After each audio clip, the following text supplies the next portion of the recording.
professeur Ibrahima Konaté. Je lui donne la parole. Merci. Merci, Monsieur le Président. Je commencerai tout d'abord par remercier monsieur, j'allais t'appeler docteur, mais ce n'est pas encore le moment, monsieur Ibrahima Louis Martin-Dieng, d'abord pour avoir accepté de prendre ce sujet. Alors, il y avait deux objectifs à atteindre.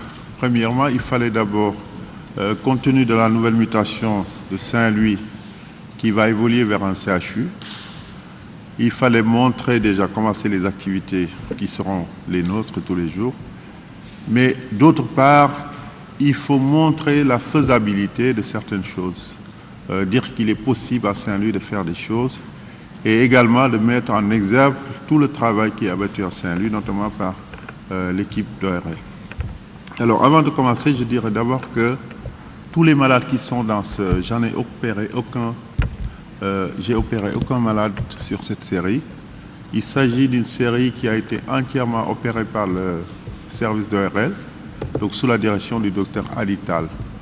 Donc je vais vraiment commencer par remercier pour son engagement et l'exhorter et l'encourager dans le travail qu'il a fait.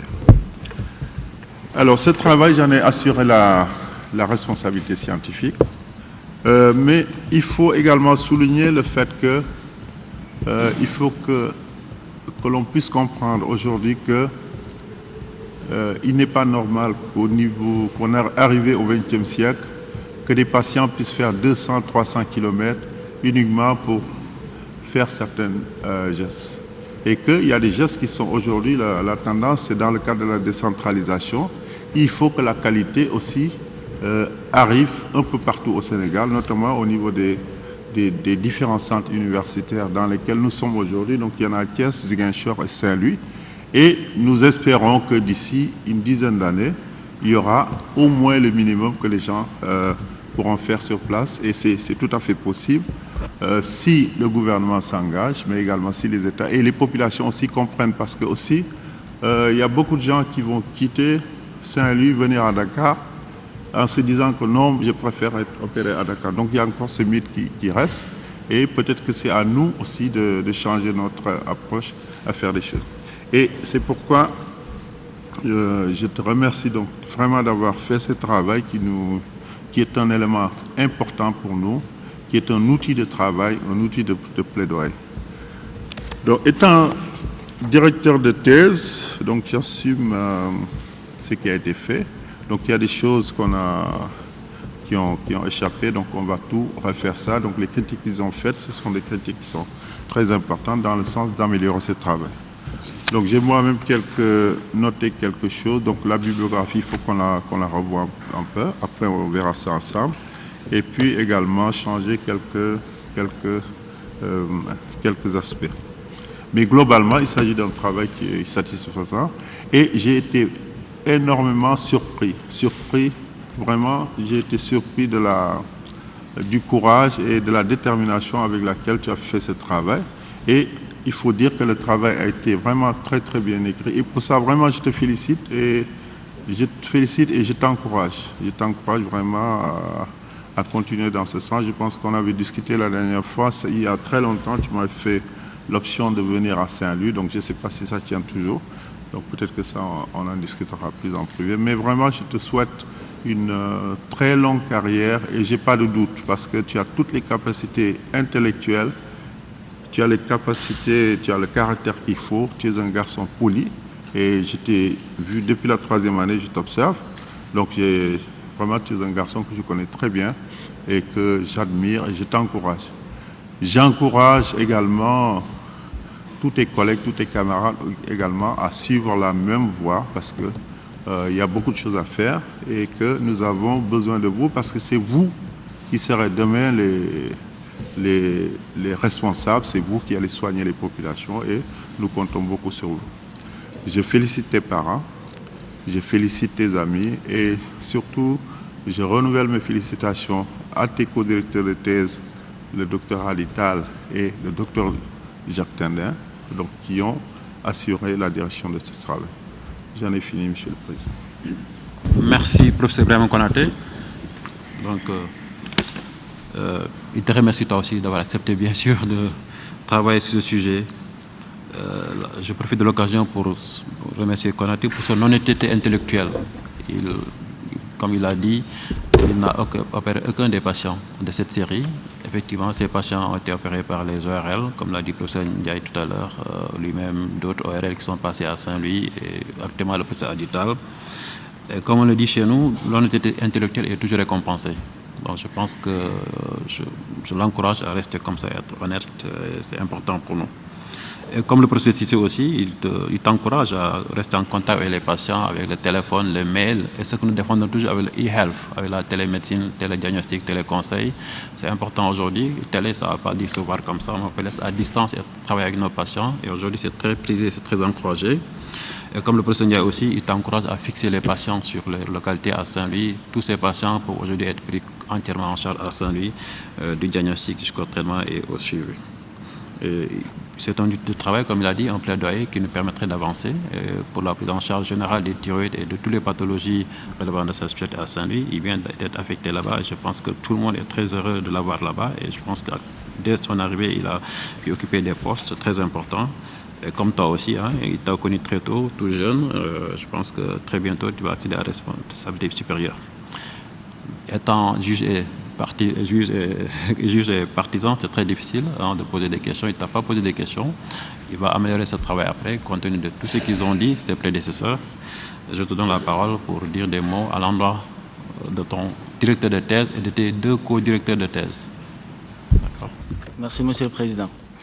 À notre maître et directeur de thèse, le professeur Ibrahima Konaté, nous vous exprimons toute notre reconnaissance et notre profonde gratitude. Je voudrais encore vous remercier de votre encadrement sans faille pour la réalisation de ce travail. Vos qualités scientifiques et humaines, votre confiance en nous, votre grande simplicité, votre rigueur et votre disponibilité nous ont permis de présenter aujourd'hui ce travail. C'est un réel honneur de vous avoir comme directeur de thèse. Que Dieu vous accorde longue vie.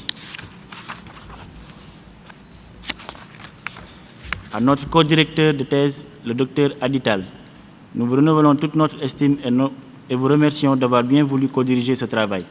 Vous êtes assurément une valeur sûre de la chirurgie. Encore merci pour tous les coups de fil, tous les courriels. Puisse le bon Dieu vous accorder sa grâce et ses bénédictions. À notre co-directeur, le docteur Jacques-Noël Tendeng, j'ai eu le privilège d'avoir été encadré par vous. Votre amour pour le travail, votre sérieux et votre rigueur nous ont guidés vers vous pour superviser ce travail. Recevez ici l'expression de notre profonde gratitude ainsi que notre satisfaction totale. Encore merci pour tous les coups de fil, tous les courriels. Nous vous souhaitons une bonne continuation dans la voie de l'excellence. Que l'Éternel reste votre berger pour toutes vos prières. Merci. J'en ai fini, Monsieur le Président. De rendre la politesse à mes jeunes amis et collaborateurs.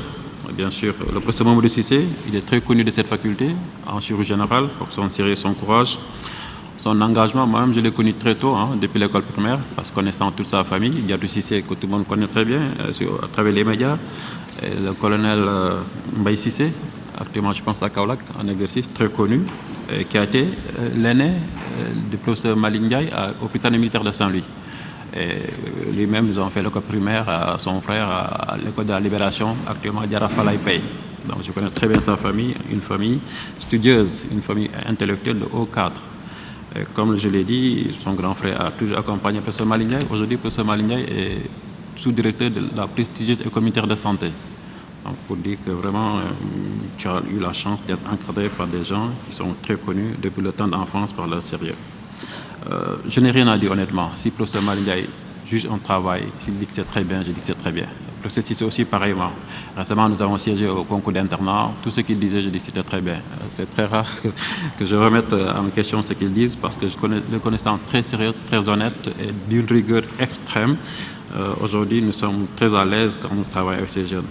Donc Ibrahima Konaté aussi, vraiment, je l'ai toujours connu très poli, très serviable, très engagé. Comme l'a dit le professeur Malick Ndiaye, j'ai eu la chance de prendre beaucoup de garde avec lui en chirurgie générale.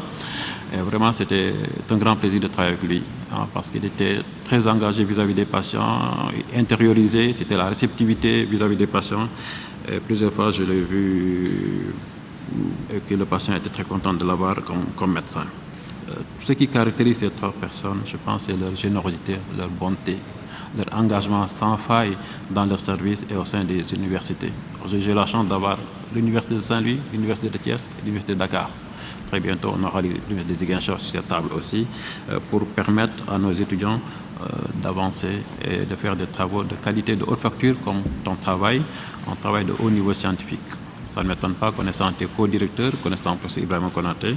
Ils l'ont dit, c'est un travail de haut niveau scientifique. Il n'y a même pas eu de questions, parce que c'est très bien libellé. Tu as tout sorti ce qu'il fallait faire sur le plan forme et sur le plan fond. Je n'y reviendrai pas. Donc c'est pour moi vraiment un honneur, un grand plaisir de travailler avec, de siéger ce matin avec professeur Ndiaye, professeur Konaté et professeur Cissé. J'ai marqué toujours très bien. Chaque fois qu'il parlait, je marquais très bien. Je ne reviens pas sur mes commentaires. Bien sûr, comme c'est ton premier travail, c'est une thèse d'exercice, c'est le premier travail de tout étudiant dans cette faculté.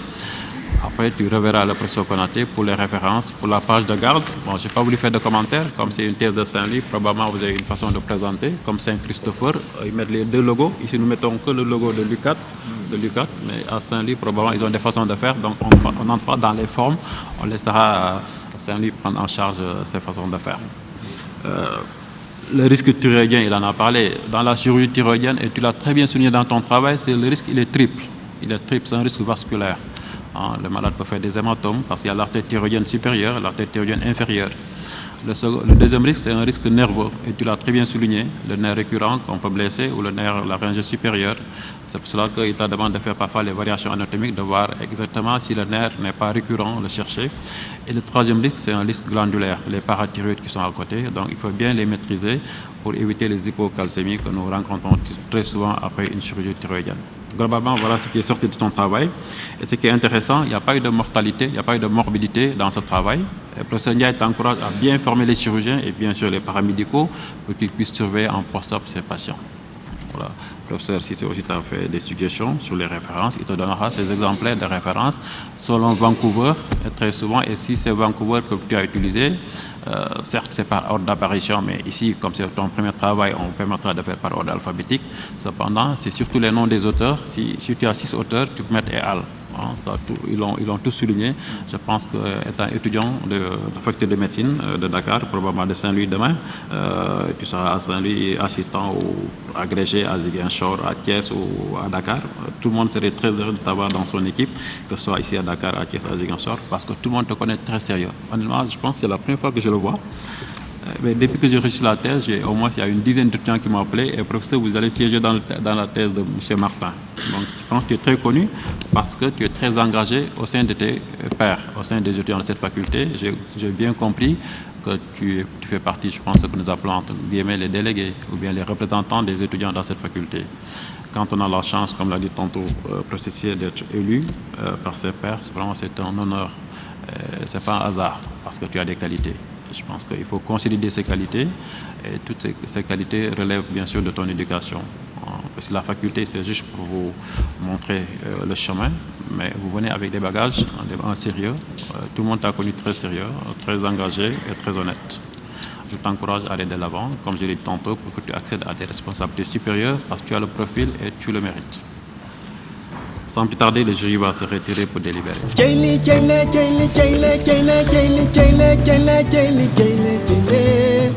Man xam naa ne lii yow yaa ko liggéey looy liggéey na nga faxe ba xam ko looy jàng na nga faxe ba man ko li la yaa ko moom Ibrahima li la yaa ko moom li la yaa ko moom Ibrahima li la yaa ko moom loo doonul taalibeem mënoo doon sëriñam ci maayele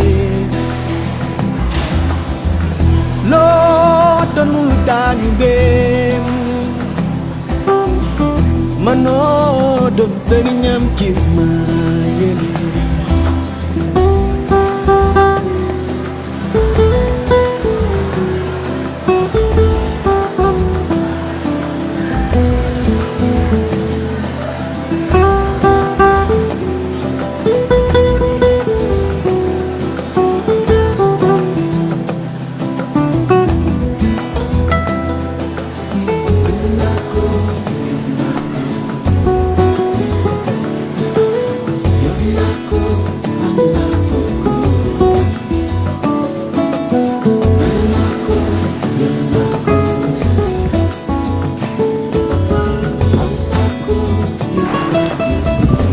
Très bien. Le professeur Maligna va lire le procès-verbal de délibération de cette soutenance de thèse. Merci, Monsieur le Président. Procès-verbal de délibération de thèse de médecine. Le Président et les membres du jury, après avoir entendu M. Ibrahim Louis Martin Dieng, dans sa soutenance de thèse de doctorat d'État en médecine, au cours de la séance du 18 avril 2015, sur le sujet suivant: indication et résultats des thyroïdectomies au centre hospitalier régional de Saint-Louis à propos de 81 cas. Le déclare digne d'être promu au grade de docteur en médecine, décide de lui attribuer une mention très honorable avec les félicitations des membres.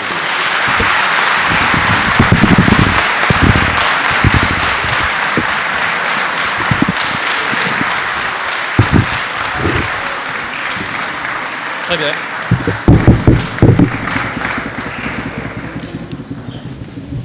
Merci tout le monde. Donc, sans plus tarder, tu vas lever la main droite et lire à haute et intelligible voix le serment d'Hippocrate. En présence des maîtres de cette école, de mes chers condisciples, je promets et je jure d'être fidèle aux lois de l'honneur et de la probité dans l'exercice de la médecine. Je donnerai mes soins gratuits à l'indigent et je n'exigerai jamais un salaire au-dessus de mon travail. Admis dans l'intérieur des maisons, mes yeux ne verront pas ce qui s'y passe, ma langue taira les secrets qui me seront confiés, et mon état ne servira pas à corrompre les mœurs ni à favoriser le crime. Respectueux et reconnaissant envers mes maîtres, je rendrai à leurs enfants l'instruction que j'ai reçue de leur père. Que les hommes m'accordent leur estime si je suis fidèle à mes promesses, que je sois couvert d'opprobre et méprisé de mes confrères si j'y manque.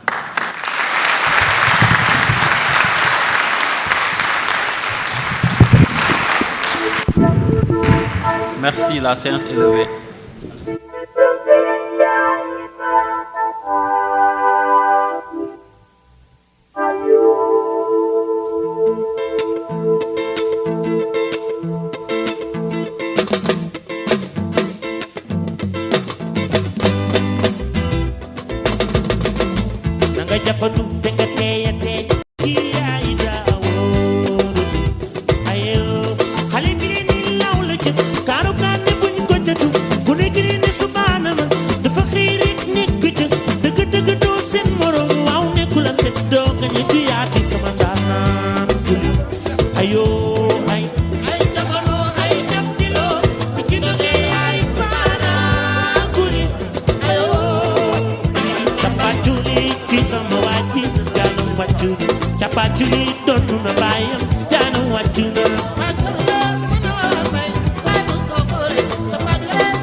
ngir sa fulla nga ñoom ak sa fayda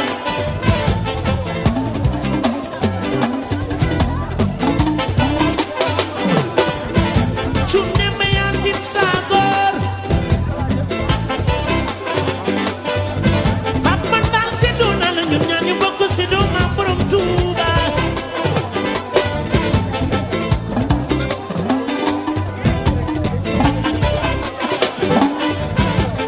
Manjay jaman manjay mi ki Tuuba xar yàlla di rëkka capatuli man la wan bay bay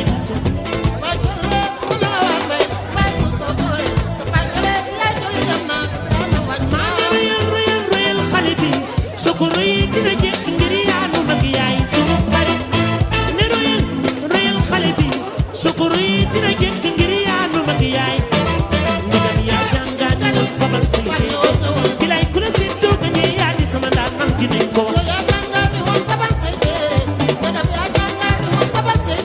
mani ndegam yaa jàngaani woon jëlal say téere bilay ku la seen dooga ñee yaa di sama ndaan am dinañ ko wax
la yàlla mayee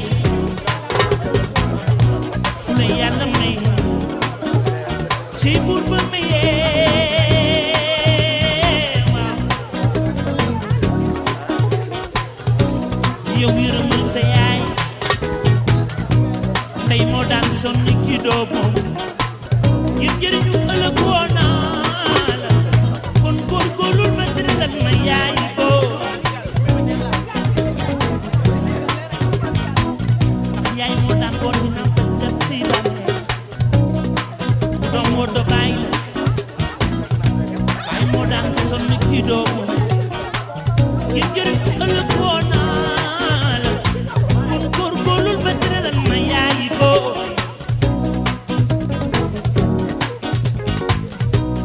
soko defee ci ngay am jaloore soko defee ci ngay am manoore mani jëleen seeni am amoo te booleeg seeni yéene dimbaleen baay am na doole di doon mani jëleen seeni am amoo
bilaay lu yàgg dëgg laa dëgg laa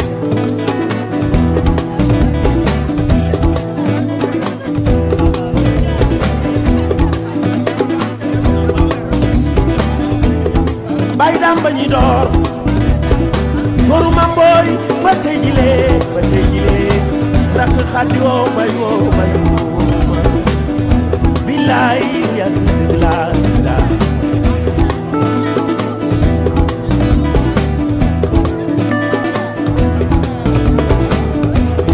adama ba ñuy door caam baabal dama caam ada xaddi woo bay woo bilaay lu yàgg dëgg laa dëgg laa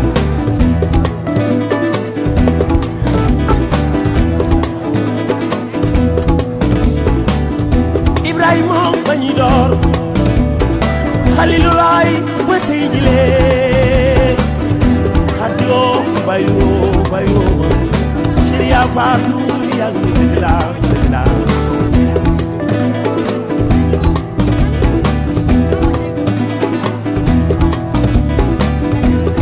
Yusufa ba ñuy door bay Ismaila ba tey jilee xaddi woo bayoo bilaay lu yàgg dëgg laa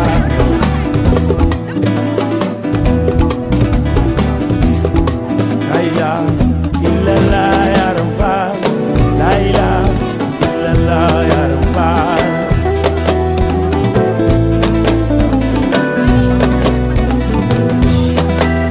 bilaay génnu ko yabula faal mbaate ko xamula yaram faal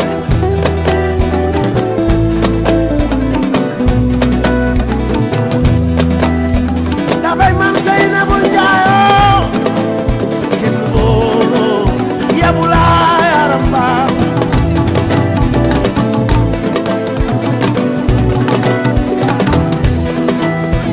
suñuy dund ak suñuy dee lépp yaa ni moom la illallah yaram faal